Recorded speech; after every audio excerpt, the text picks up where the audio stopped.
सो लेवॉइजर ने बोला है law of conservation of mass, मतलब during a reaction total mass conserve है। और लेवॉइजर ने अपने लेवल पे एक एक्सपेरिमेंट भी करके दिखा दिया। कैसे? उसने बोला कि अगर मैं हाइड्रोजन को एक बीकर में बंद करके लेता हूं एज वेल एज दूसरे उसमें, लेट से 1 represent hydrogen and 2 represent oxygen, इसको एक क्लोज बीकर में रखा है। उसके बाद मैं किसी वजह से इसे स्प्लिट कर देता हूं जिसकी वजह से दोनों मिक्स हो जाते हैं। तो उसके बाद जो मास आ रहा है, इस मास का वेट क्या है? सेम। मतलब अगर 10 ग्राम हाइड्रोजन को रिएक्ट किया गया ऑक्सीजन से, विच इज 80 ग्राम, तो बाद में ये टोटल वेट 90 हो गया। ये जीरो हो गया, ये जीरो, एंड टोटल इज 90। मैंने बोला लेवॉइजर ये कैसे हो गया? क्यों? क्योंकि इसमें तो हाइड्रोजन और ऑक्सीजन मिलके वाटर कंबाइन कर बना रहे हैं, यानी हाइड्रोजन गायब, ऑक्सीजन गायब, वाटर का मोलर मास अलग है, हाइड्रोजन का मोलर मास अलग है, ऑक्सीजन का अलग है। ये कैसे हुआ? फिर उसने बोला लेट्स गिव यू एग्जांपल। एक एग्जांपल देते हैं आपको कि मैंने आपको एक बॉक्स दिया विच हैव 10 पेंसिल्स, और let's say each pencil has weight 5 gram. तो बताइए टोटल वेट कितना है? मैंने बोला 50 ग्राम। कहता ठीक है, लेट्स ब्रेक दिस पेंसिल, इस पेंसिल को ब्रेक कर देते हैं, और अब बताओ इसका वेट कितना होगा? मैं बोलूंगा अब भी 50 ग्राम ही होगा। कहता ठीक है, लेट्स पाउडर दिस पेंसिल, इस पेंसिल का पाउडर बना देते हैं। तो मैंने कहा अब बताओ इसका वेट क्या है? मैंने कहा स्टिल इट्स वेट इज 50 ग्राम। तो बट मैंने कहा लेवॉइजर आप मेरी बात समझ नहीं रहे हैं, यहाँ पे ये कम से कम वुड तो है, लेकिन इधर तो हाइड्रोजन ऑक्सीजन का फेज ही चेंज हो गया है। ये यहाँ पे गैस था और यहाँ पे लिक्विड बन चुका है। तो बोलता है वेट वेट वेट, थोड़ा सा होल्ड करो प्रशांत, मैं आपको बता रहा हूं ये कैसे होगा। तो बोलता ठीक है, अब ऐसा करो इस वुडन पाउडर का आप डेस्क बना दो, अब बताओ वेट क्या होगा? अब भी 50। फिर मैंने बोला लेवॉइजर इट्स स्टिल वुड, क्या हम वुड से कुछ और बनाने वाले हैं? कहता ठीक है, हम वुड से और क्या बना सकते हैं? मैंने कहा ये है तो वुड अभी भी, लेकिन अब कहता है नहीं आप ध्यान नहीं दे रहे हो प्रशांत, मैंने बदल दिया। मैंने कहा क्यों बदले? कहता क्यों, पहले पेंसिल थी और अब ये मैंने चेयर बना दी है। तो मैंने बोला व्हाट? बट मैटर तो इसमें जो बेसिक है वो तो सेम है, दैट इज वुड। कहता है exactly Prashant, this is the point that I want to make you understand. ये आपको लग रहा है कि hydrogen is a gas, oxygen is a gas and water is a liquid, but actually यहाँ पर जो फंडामेंटल कोर है, जैसे यहाँ पे वुड सेम था, ऐसे ही यहाँ पर एटम सेम है। व्हाट? मैंने कहा एटम? कहता यस, यहां भी एटम्स हैं, यहां भी एटम्स हैं, ये सारे एटम्स कंबाइन होकर वाटर बना रहे हैं, which is the combination of atoms called as molecules. तो मैंने बोला लेवॉइजर इसका मतलब वेट इसलिए सेम है क्योंकि जो एटम्स हैं वो सारे सेम है। कहता है यस, वेट होता है एटम्स की वजह से, सारे एटम्स वाटर में कन्वर्ट हो गए। ओके, तो लेवॉइजर कैन आई से कि टोटल एटम्स रिमेन्स कंजर्व, यानी कि एटम भी पूरे कंजर्व होते हैं? कहते हैं यस, और इस कॉन्सेप्ट को हम आगे न्यूमेरिकल सॉल्व करने के लिए भी यूज करेंगे, which is called as principle of atomic conservation. Oh that's very interesting. लेकिन लेवॉइजर अभी भी मुझे एक डाउट आ रहा है। तो लेवॉइजर कह रहा है यार ये कैसा स्टूडेंट है, डाउट यार है। मैंने कहा लेवॉइजर लेट्स से कि ऐसा होता कि 10 ग्राम हाइड्रोजन को तो ऑप्टिमम 80 ग्राम ऑक्सीजन चाहिए, बट अगर ऑक्सीजन कम पड़ जाता तो क्या law of conservation of mass true hold करता? कहता वेरी नाइस क्वेश्चन प्रशांत, इसको फिर समझते हैं। तो लेवॉइजर ने बोला ठीक है, इसको भी समझते हैं। तो आप इसे किस तरीके से समझना चाहोगे, ये पेंसिल वाले एग्जांपल से या एटम और मॉलिक्यूल? मैंने कहा मुझे दोनों तरीके से समझा दो। कहता ठीक है, लेवॉइजर ने बोला ओके लेट्स गो। सबसे पहले समझते हैं पेंसिल वाले तरीके से।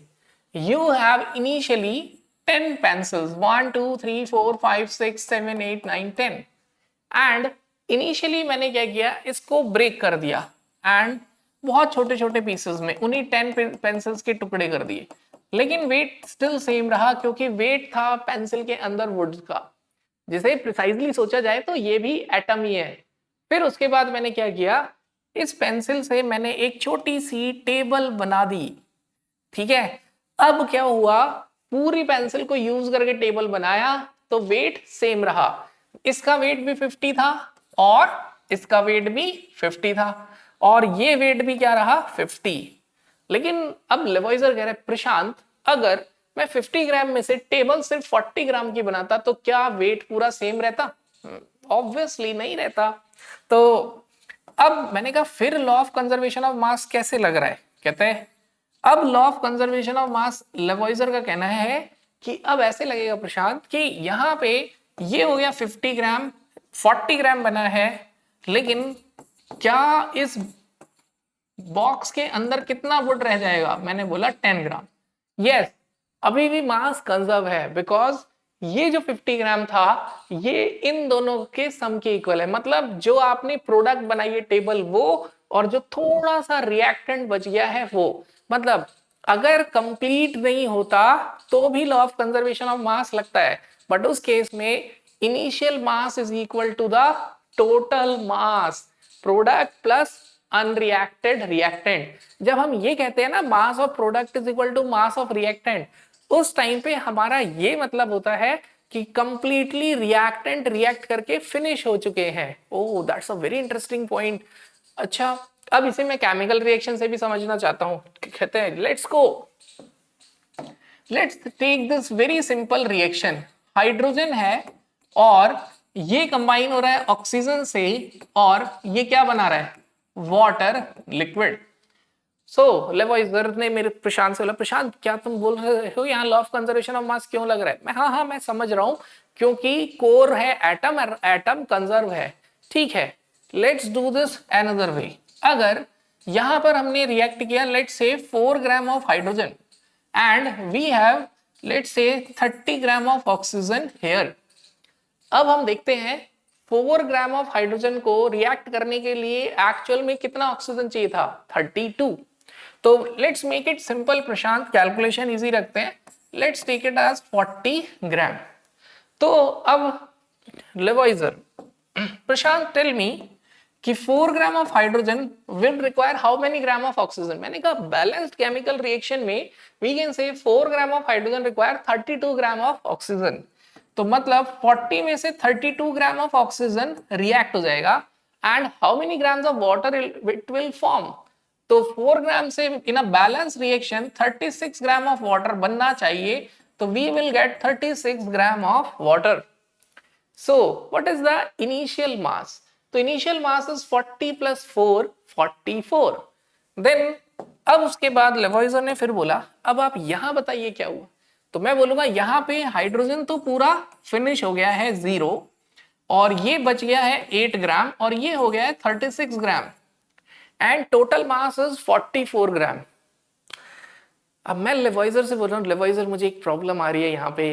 अब मुझे ये नहीं समझ आ रहा है कब रिएक्टेंट और प्रोडक्ट बराबर होगा और कब रिएक्टेंट प्लस प्रोडक्ट बराबर होगा। तो फिर लेवॉइजर ने बोला, प्रशांत मेरी एक बात पे ध्यान दो, मैंने बिगिनिंग में आपसे बोला था फंडामेंटल क्या है? एटम। एटम कंप्लीटली प्रोडक्ट में कन्वर्ट होने चाहिए। क्या यहाँ पे सारे एटम्स प्रोडक्ट में गए? नो, एटम्स कंजर्व रहते हैं, इसलिए मास कंजर्व रहता है। If some atoms of oxygen left, then definitely some mass will left. Oh, okay. मतलब अगर कभी भी इनकम्प्लीट रिएक्शन होगी तो वहां पे मुझे रिएक्टेंट प्लस प्रोडक्ट का मास लेना पड़ेगा, and still law of conservation of mass holds true. Oh, I got it. तो we can say, what we can say, first of all we can say, it's time to define. लेवॉइजर बोलते हैं चलो अब मुझे लगता है कि मैं आपको डेफिनेशन बता सकता हूँ law of conservation of mass की। Law of conservation of mass क्या कहता है? तो you can say law of conservation of mass states that net change in mass of reactant, जो नेट चेंज होता है रिएक्टेंट के मास के और प्रोडक्ट के, रिएक्शन से पहले और रिएक्शन के बाद 0 है कहता। इसीलिए ये स्टेटमेंट ज्यादा सही है कि जो मास का चेंज है रिएक्शन से पहले और रिएक्शन के बाद सेम रहता है। जैसे रिएक्शन से पहले मास था कितना? 90, रिएक्शन के बाद भी कितना है? 90, चेंज क्या है? 0। सेम वे हेयर, रिएक्शन से पहले मास कितना था? 44, रिएक्शन के बाद मास कितना है? 44, नेट चेंज 0। तो लेवॉइजर ने बोला you can understand this way Prashant. मैंने कहा okay thank you. This means mass can neither be created nor be destroyed. इसका मतलब मास ना तो क्रिएट कर सकते हैं ना डिस्ट्रॉयड।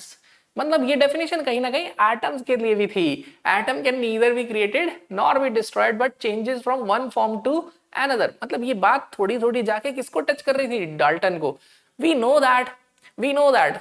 अब मेरे माइंड में सवाल आ रहा था, लेवॉइजर बोल रहा था see Prashant, I know you are about to say कि atom can be change by radioactivity, but we are in 1789. In 1789 we have no clue about anything, any radioactivity, any alpha beta gamma or subatomic particle. So in this era my statement is almost true. मैंने कहा yeah, I am happy in 1789. तो बोलता है in other words this long definition can be summarized as total mass in chemical reaction remains constant. पूरा मास chemical reaction में क्या हो जाता है, कांस्टेंट होता है. सो तो law of conservation of mass says that कि during a reaction total mass remains same, mass of reactant equal to mass of product, और इफ सम मास लेफ्ट, तो we can say mass of reactant is equal to, जो reactant का mass है वो किसके equal होगा, is equal to mass of unreacted reactant plus mass of product form. ठीक है, कि कितना प्रोडक्ट बना होगा, right. So that's all from my side on the definition of law of conservation of mass. ठीक है, तो अब प्रशांत ने लेवॉइजर से बोला सर मेरे को ना नीट और जेईई भी क्रैक करना है और बोर्ड्स में मार्क्स लाने हैं, तो ठीक है मुझे बताइए कि ये एग्जाम में इस डेफिनेशन के बेस पे क्या क्या आएगा. तो Lavoisier says first of all तो they can ask definition, then they can ask these two cases also. First case when total reactant get reacted, and second case when some of the reactant left. Okay, then what is the third case? कहते हैं third case goes to the JEE or NEET level. They can also ask some questions like this कि we have n molecules of ethene which polymerizes to form, जो polymerize हो रहे हैं और क्या बना रहे हैं, polythene. And आपसे क्वेश्चन पूछेंगे कि 100 kg इथीन को अगर हम पॉलीमराइज करके पॉलीथीन बनाते हैं तो what will be its mass. So that's very easy for you Prashant now. Yes, very easy for me. I can easily say that is 100 kg. ठीक है, तो that question is going to be done from my side. Yes, is there any other thing that can be asked? Yes Prashant, it will also help you to do some numericals. I am saying some, लेकिन जैसे जैसे आप और चीजें पढ़ते जाएंगे आपके लिए चीजें इजी होती जाएगी. But till now Prashant you can also solve limiting reagent questions on law of conservation of mass. How? कहते हैं let's see, Lavoisier says you have a question of 2 H2 plus O2 gives you 2 H2O. Now question is, on reacting 10 gram hydrogen and 10 gram of oxygen, how many grams of water form? Then let's try to apply law of conservation of mass here. Hydrogen is 10, oxygen is 10. So can it form 20 gram of water? No, because hydrogen या oxygen में से कोई एक चीज unreacted रह जाने वाली है. अगर एक भी चीज अनरिएक्टेड रह रही है तो मास कैन नॉट बी 20. तो लेवॉइजर ने बोला using my law you can say mass will be less than 20. Mass क्या होगा? लेस देन 20 होगा. मैंने बोला yes, and you can easily guess either of these reactant, या तो हाइड्रोजन या ऑक्सीजन, दोनों में से कोई एक खत्म होने वाला है. तो इसका मतलब mass will be greater than 10. आप ऑप्शंस देखना, अगर if you are lucky Prashant तो you can solve numericals by using these data. And yes Lavoisier, मैंने ये ऑब्जर्व किया और मैंने इस पे शॉर्ट्स भी बनाए कि लिमिटिंग रिएजेंट के क्वेश्चन सिर्फ लॉ ऑफ कंजर्वेशन ऑफ मास के बेसिस पे हो सकते हैं, बिकॉज ऑप्शंस कुछ ऐसे ही आते हैं 4 ग्राम, 8 ग्राम एंड 24 ग्राम. अब सी ए बी सी, इसमें से मेरे को समझ आ गया कुछ भी से नहीं होने वाला है, राइट. तो यहां से मुझे समझ आया कि वाटर कितना बनेगा. तो let's try for the sake of other student, Prashant solve this, that's my order. Okay Lavoisier, I am solving it. तो here limiting reagent is hydrogen. How we find it? By calculating number of moles. So 10 divided by 4 divided by molar given mass by molar mass moles divided by stoichiometric coefficient, which comes out to be 10 by 4, and it becomes 10 by 32. So what is limiting reagent? Limiting reagent is oxygen.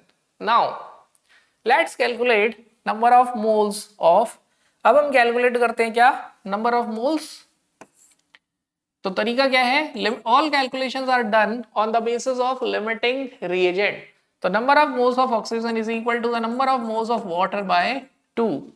Number of moles of oxygen is 10 by 32 and number of moles of water is given mass by molar mass 32 into 2.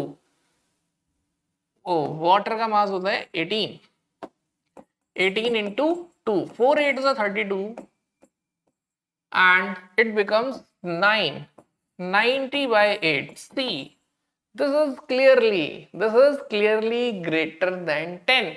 ये value क्या आ गई है, 10 से ज्यादा आ गई. So I hope, अब many students are saying कि they did not get. कोई बात नहीं, इसको हम समझ लेंगे जब हम डिटेल में स्टोइशियोमेट्री का डिस्कशन करेंगे. Let's summarize. अब इसे समराइज कर लेते हैं. So we have now two cases. Case one, when all the reactants are completely consumed.